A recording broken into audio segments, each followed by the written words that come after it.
On a bright and sunny summer morning, the air buzzed with excitement outside Buckingham Palace. Tourists from all corners of the globe had gathered to witness one of London's most iconic traditions, the changing of the guard. The grand ceremony, known for its precision, pageantry, and history, attracted thousands of visitors every day. Families with children, couples holding hands, and solo travelers clutching cameras mingled together, their faces glowing with anticipation. Among the crowd stood Mark Dawson, a middle-aged man visiting London for the first time. Mark had dreamed of this trip for months. He had read countless travel blogs, watched YouTube videos, and even bought a guidebook to prepare himself for the experience. But as he stood there, crammed between strangers, his excitement slowly gave way to frustration. The throng of people seemed endless, stretching far beyond what he had imagined. Everyone around him was jostling for the best spot, trying to get a clear view of the guards in their striking red uniforms and towering bearskin hats. Mark wiped sweat from his forehead. As the sun beat down on him, his feet ached from standing for so long, and the noise of chatter and laughter around him only added to his growing irritation. "This isn't what I signed up for," he muttered under his breath. He glanced at his watch, realizing he'd been waiting nearly an hour just to catch a glimpse of the famous parade. And yet, no matter how much he stretched or leaned, someone taller always blocked his view. To make matters worse, a tall man wearing a wide-brimmed hat stepped directly in front of him. The man's height made it impossible for Mark to see anything beyond him. Feeling trapped and annoyed, Mark tapped the man lightly on the shoulder. "Excuse me," he said politely. "Could you please move a little? I can't see anything." The tall man turned slightly but didn't budge. Instead, he chuckled dismissively and shifted his weight, making himself an even bigger obstacle. Mark felt a surge of anger rising inside him. How could someone be so inconsiderate? He tried again, this time raising his voice. "Hey, I'm serious, can you move?" But the man simply laughed louder, turning back to his friends without giving Mark another glance. That was the last straw. Mark clenched his fists, his patience evaporating completely. All the stress of the trip, the crowded streets, the expensive food, the endless walking, came rushing back to him in that moment. He glared at the back of the tall man's head, wishing there was some way to teach him a lesson. Little did Mark know his frustration was about to boil over in a way he would soon regret. As the guards marched closer, their polished boots clicking against the pavement, Mark scanned the ground around him. His eyes landed on something small, but significant. A patch of sand left over from recent landscaping work near the palace gates. An idea sparked in his mind, reckless and impulsive. Without stopping to think about the consequences, Mark bent down and scooped up a handful of the fine grains. Mark's fingers closed around the handful of sand, cool and gritty against his palm. His heart pounded in his chest as he straightened up, his eyes darting between the tall man who had so casually dismissed him and the guards marching nearby. The rhythmic sound of their boots echoed in the air, blending with the murmurs of the crowd. For a moment, Mark hesitated. Was he really about to do this? It was just sand, after all. What harm could it possibly cause? But then he remembered, the frustration bubbling inside him, the long wait, the rude tourist, the oppressive heat. Before he could second-guess himself, Mark acted. With a quick motion, he flung the sand toward the nearest guard. Time seemed to slow down as the grains arced through the air, catching the sunlight like tiny golden sparks. The crowd gasped collectively as the sand hit its mark, landing squarely on the guard's face. The soldier staggered back, blinking rapidly as he tried to clear his eyes.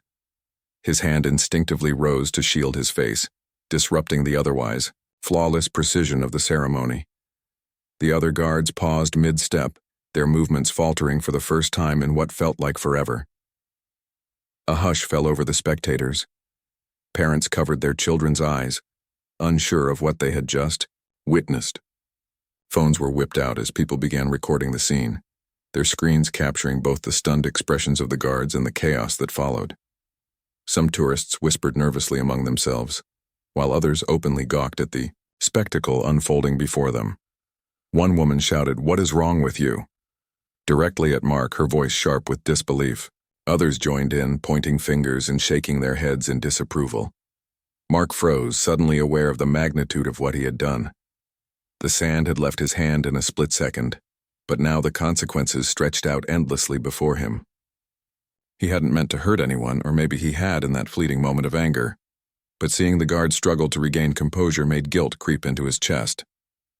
Still, pride kept him rooted to the spot. He told himself it wasn't a big deal, it was just sand. It wasn't like he'd thrown a rock or punched someone. Surely no one would make too much fuss over something so harmless.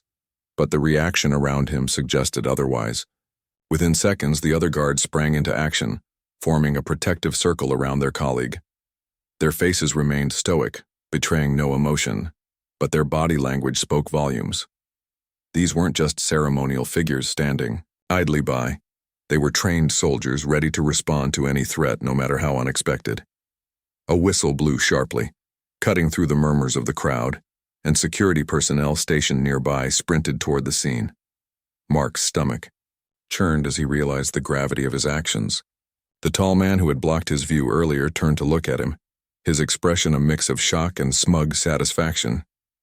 "You've really done it now," the man said loudly enough for those around him to hear. Murmurs rippled through the crowd as people pieced together what had happened. Mark felt dozens of pairs of eyes boring into him, some curious, others accusatory. He wanted to shrink away, to disappear into the sea of strangers, but there was nowhere to hide. As the guards regained their composure and resumed their march, albeit with heightened alertness, Mark noticed two uniformed officers approaching him. They moved quickly, their expressions stern and purposeful. One of them gestured for him to step aside, while the other radioed for backup. The weight of the situation crashed down on Mark like a wave. What had started as a petty act of retaliation had spiraled into something far bigger than he could have imagined.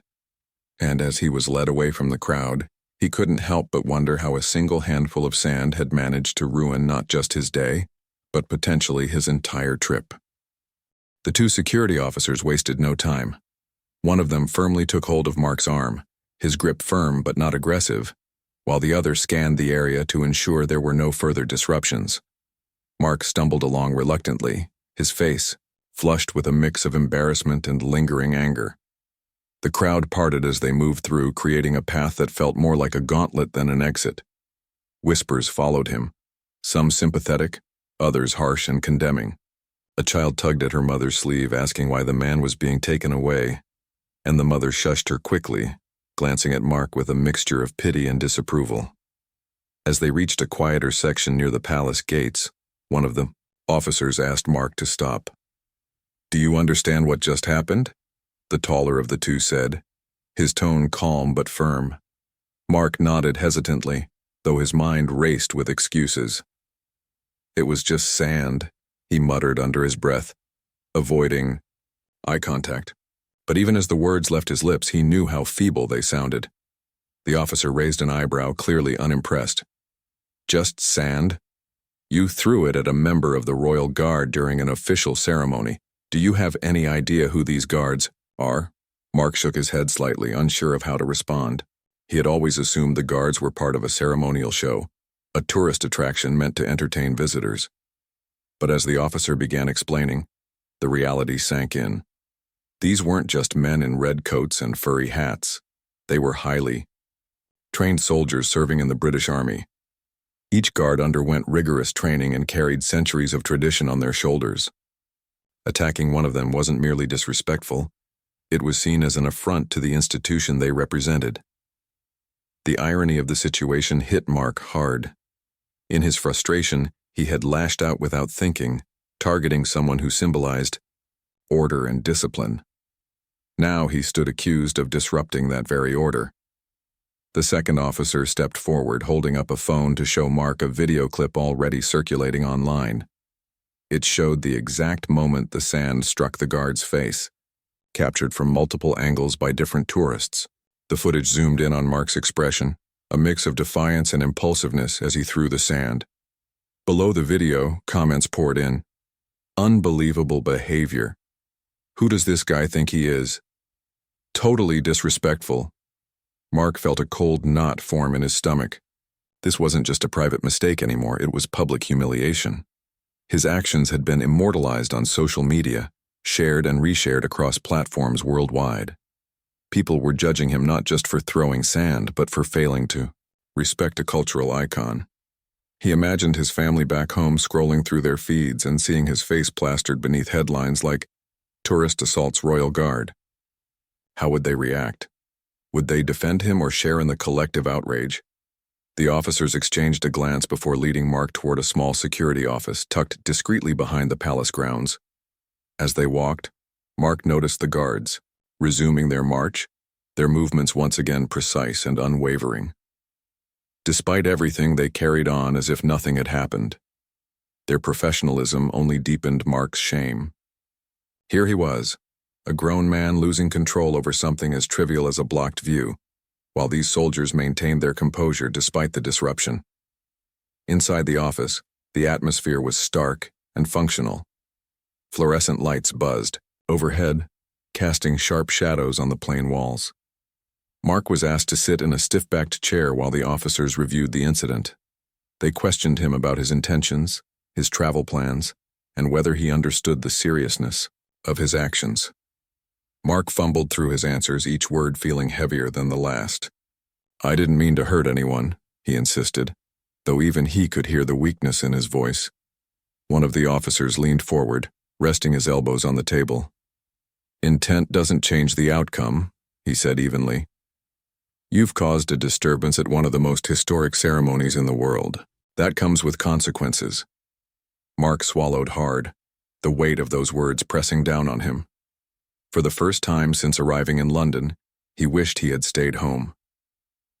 The security office was eerily quiet, save for the faint hum of the fluorescent lights and the occasional shuffle of papers as the officers reviewed their notes. Mark sat slouched in his chair, his hands clasped tightly together to stop them from trembling. He stared at the floor, avoiding eye contact with the two officers who stood across from him. Every now and then, one of them would glance up, studying him with a mixture of curiosity and disapproval.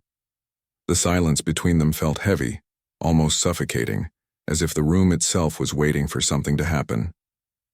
Finally, one of the officers broke the quiet. "Do you realize how serious this is?" he asked, his voice calm but firm. Mark nodded slowly, though his mind was still racing. Serious? Of course it was serious. His face was already plastered all over social media, and people were calling him everything from reckless to a disgrace. But hearing it spoken aloud by someone in authority made it feel even more real. "It was just sand," he murmured again, though the words sounded hollow even to his own ears. This time the officer didn't bother hiding his frustration. "Just sand doesn't matter when it hits a royal guard during a ceremony that's been happening for centuries. You've disrupted something bigger than yourself." Mark winced at the rebuke. He wanted to argue, to explain that he hadn't meant any harm, that he'd simply lost his temper in the heat of the moment. But the words caught in his throat. What could he say to justify his actions? That he was tired? That he was frustrated? Because some tall tourist had blocked his view? None of it seemed like a valid excuse anymore. The officer continued, his tone shifting slightly as if sensing Mark's growing remorse. "These guards aren't just standing there for show. They're soldiers, trained professionals, and assaulting one of them, whether it's with sand or anything else, is considered a criminal offense." At that moment, another figure entered the room, a senior officer wearing a crisp uniform and carrying an air of authority that demanded respect. He introduced himself as Inspector Harris and wasted no time getting to the point. "Mr. Dawson, we've reviewed the situation, and based on witness statements and video evidence, we have enough grounds to detain you pending further investigation." Mark's heart sank. Detention? Investigation? It all sounded so formal, so final. His initial act of throwing sand, a split-second decision born out of anger, had spiraled into something far beyond what he ever imagined. Inspector Harris went on to explain the process. Mark would be taken to a nearby police station where he would be formally charged. Depending on the outcome, he might face penalties ranging from fines to potential jail time. As the inspector spoke, Mark felt a wave of panic wash over him. Jail time? For throwing sand? It seemed absurd, yet the stern expressions on the officers' faces told him they weren't joking. The gravity of the situation began to sink in, fully. He wasn't just dealing with annoyed tourists or embarrassed guards. He was facing legal consequences that could follow him for the rest of his life. As the officers prepared to escort him out, Mark hesitated. "Can I call my family?" he asked, his voice barely above a whisper. One of the officers nodded, handing him a phone. "Make it quick," he said. Mark dialed his wife's number, his hands shaking as he waited for her to pick up. When she finally answered, her cheerful greeting quickly turned to confusion and then concern as Mark stammered through an explanation of what had happened. "I messed up," he admitted, his voice cracking under the weight of shame. His wife tried to reassure him, promising to contact their lawyer, but Mark could hear the disappointment in her voice. Hanging up, he felt lower than ever. Outside the office, a small crowd had gathered, drawn by curiosity and whispers of the incident. Cameras flashed as Mark was led to a waiting police car, its blue lights casting an ominous glow against the cobblestone streets.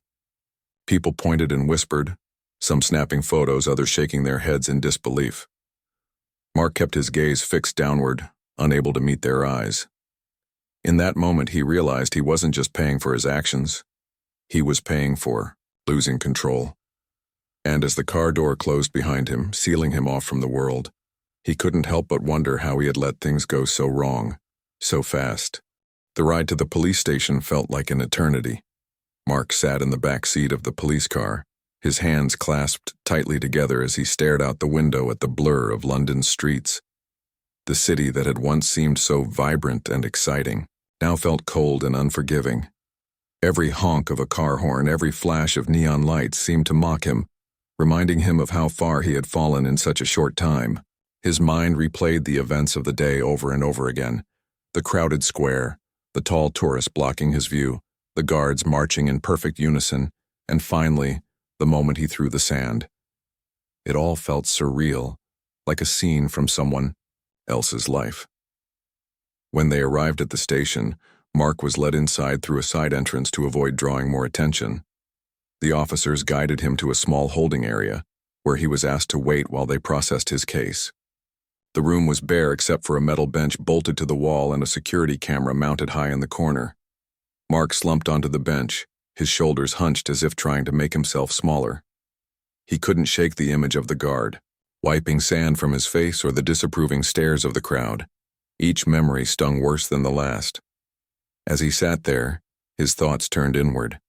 He thought about his wife and kids back home, how excited they had been when he told them he was going to London. They had begged him to bring back souvenirs and stories, not realizing their dad would end up making headlines for all the wrong reasons. What would they think when they saw the news? Would his kids be embarrassed to tell their friends what happened? Would his wife regret letting him go on this trip alone? Guilt pressed down on him like a weight, heavier with each passing second. After what felt like hours, an officer returned to inform Mark that bail had been denied due to the nature of the offense. "You'll need to stay here until your arraignment tomorrow," the officer explained matter-of-factly. Mark's stomach dropped. Stay here? Overnight? The thought of spending even a minute in a jail cell terrified him.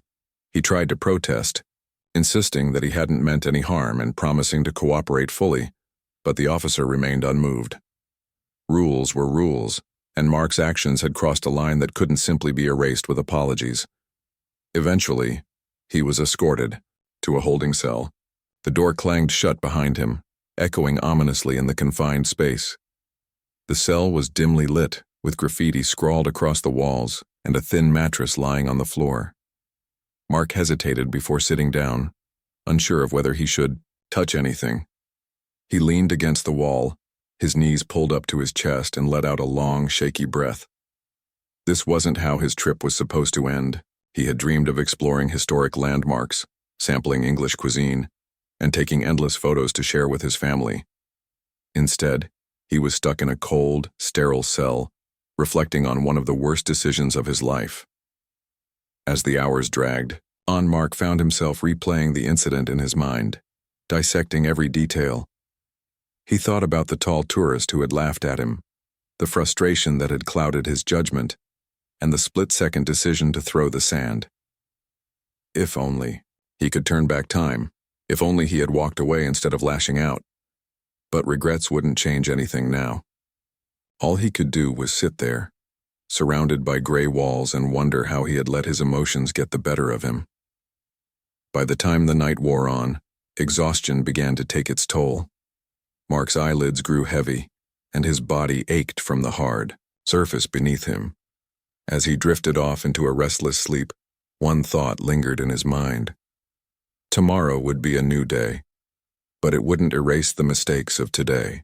Whatever happened next, he knew he would have to face the consequences head-on, and hopefully find a way to make things right. The morning light filtered weakly through the narrow window of the holding cell, casting long shadows across the cold, concrete floor. Mark stirred awake, his body stiff and sore from a night spent on the thin mattress. For a moment he forgot where he was, but as the reality of his situation came rushing back, his heart sank. He wasn't in a cozy hotel room, overlooking the Thames or preparing to explore another historic London landmark.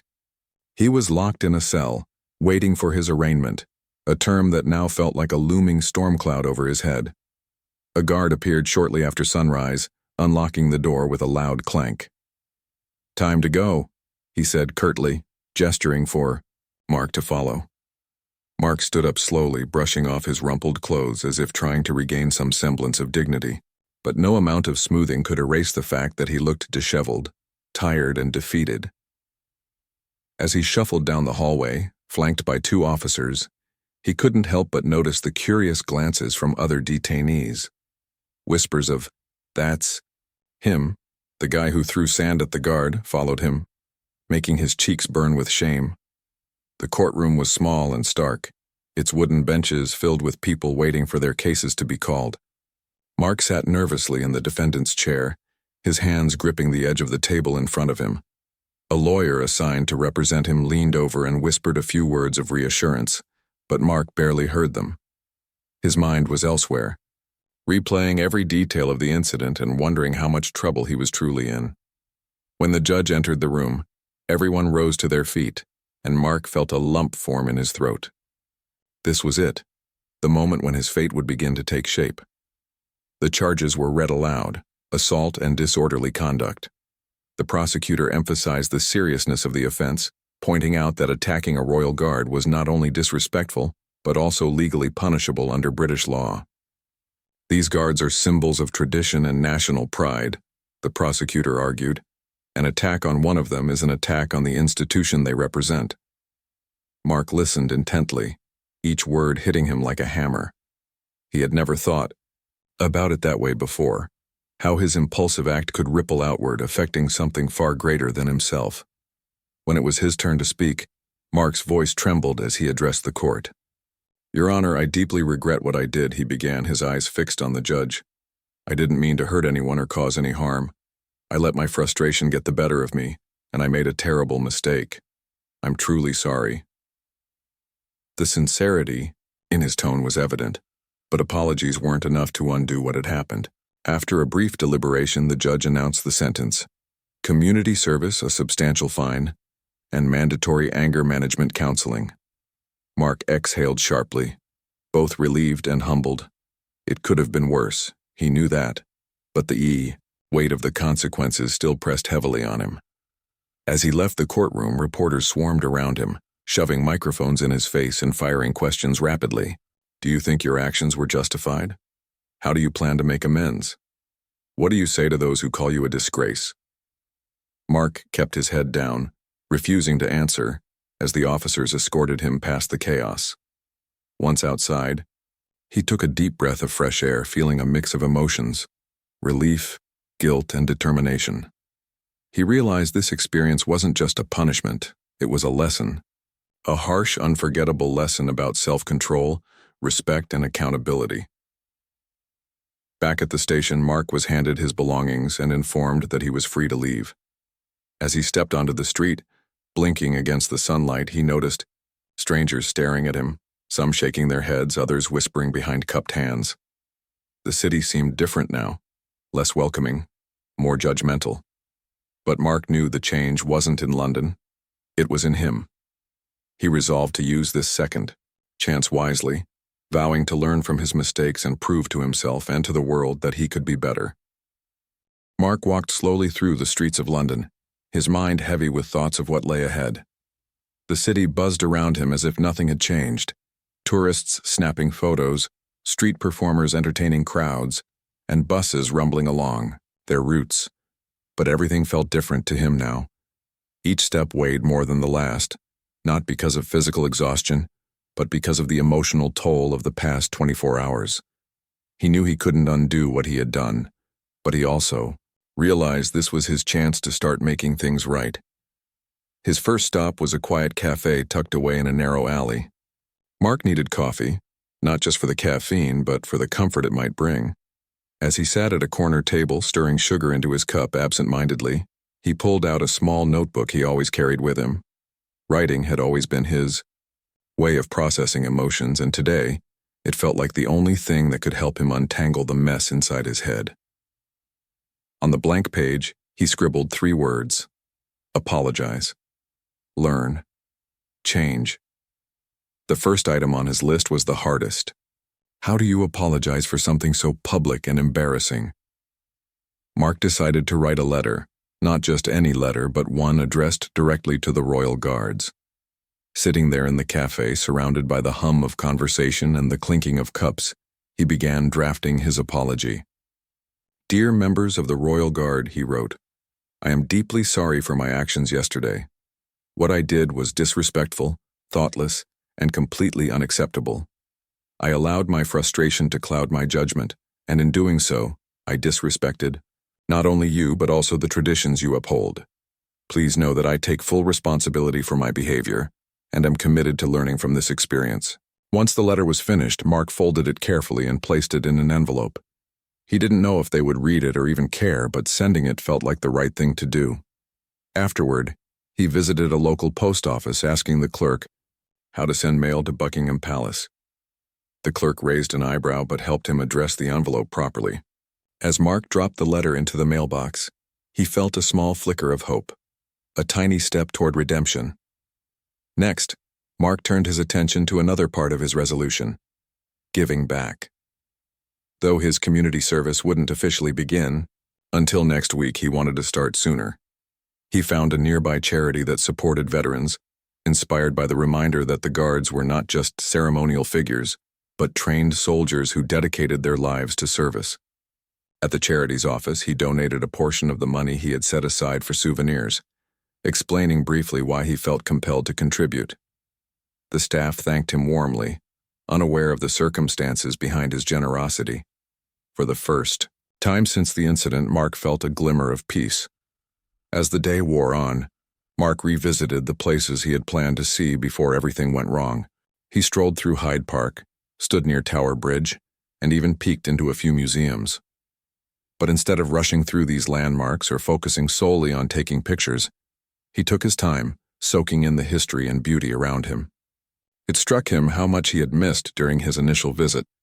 The intricate details of architecture, the stories etched into every cobblestone, the kindness of strangers willing to share recommendations. In slowing down, he discovered a new appreciation for the city and a renewed sense of gratitude for being given a second chance. By evening, Mark returned to his modest hotel room, exhausted but reflective. He opened his notebook again, adding a 4th word to his earlier list: grow. This experience had been painful, humiliating, and eye-opening all at once.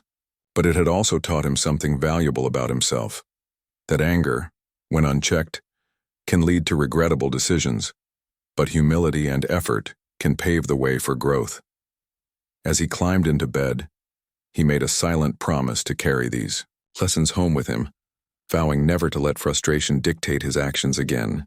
Tomorrow would be a fresh start, not just for the rest of his trip, but for the person he hoped to become. Mark's final days in London passed quietly, marked by a mix of reflection and determination. He woke up each morning with a clear goal: To leave the city not as the man who threw sand at a royal guard, but as someone who had learned from his mistakes and taken steps to make amends. His schedule was simple yet meaningful, fulfilling his community service hours, attending anger management sessions, and exploring the city with a newfound sense of mindfulness. Each activity felt like a small step toward rebuilding his self-respect. Community. Service brought him to a local park where he helped clean up litter alongside other volunteers. At first, Mark felt out of place, unsure if the others recognized him or judged him for his past actions. But as they worked together, sharing stories and laughter, he realized that everyone carried their own burdens, and that kindness often came without conditions. One volunteer, an elderly woman named Margaret, struck up a conversation with him during a break. "We all mess up sometimes," she said gently. "What matters is what we do after."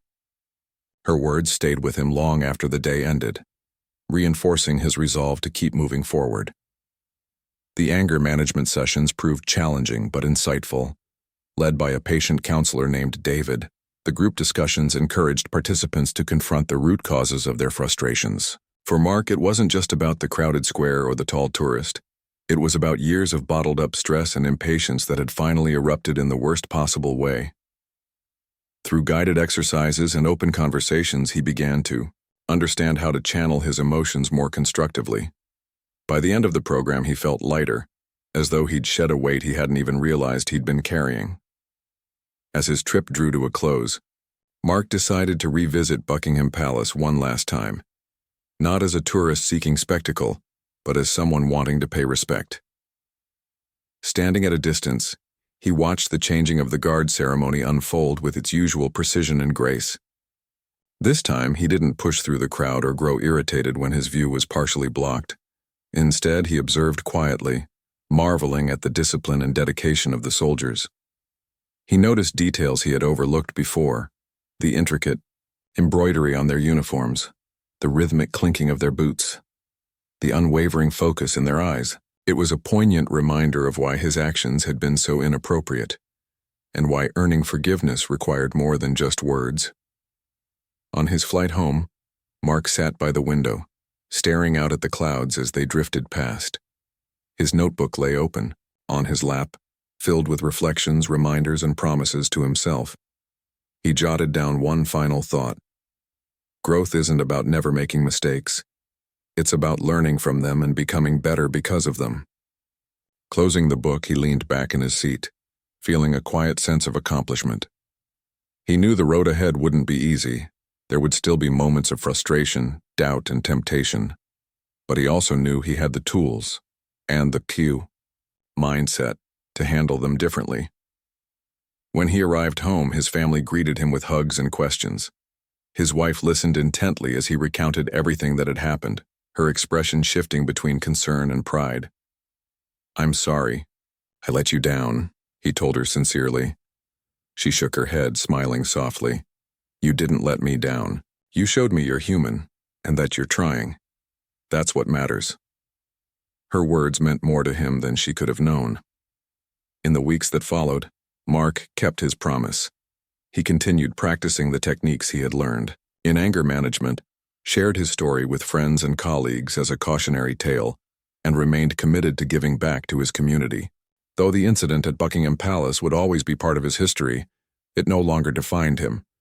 Instead, it served as a turning point, a moment that taught him humility, resilience, and the power of second chances. And as he looked ahead, to the future, he did so with gratitude. For the lessons he had learned, the people who had supported him, and the opportunity to grow into the person he truly wanted to be.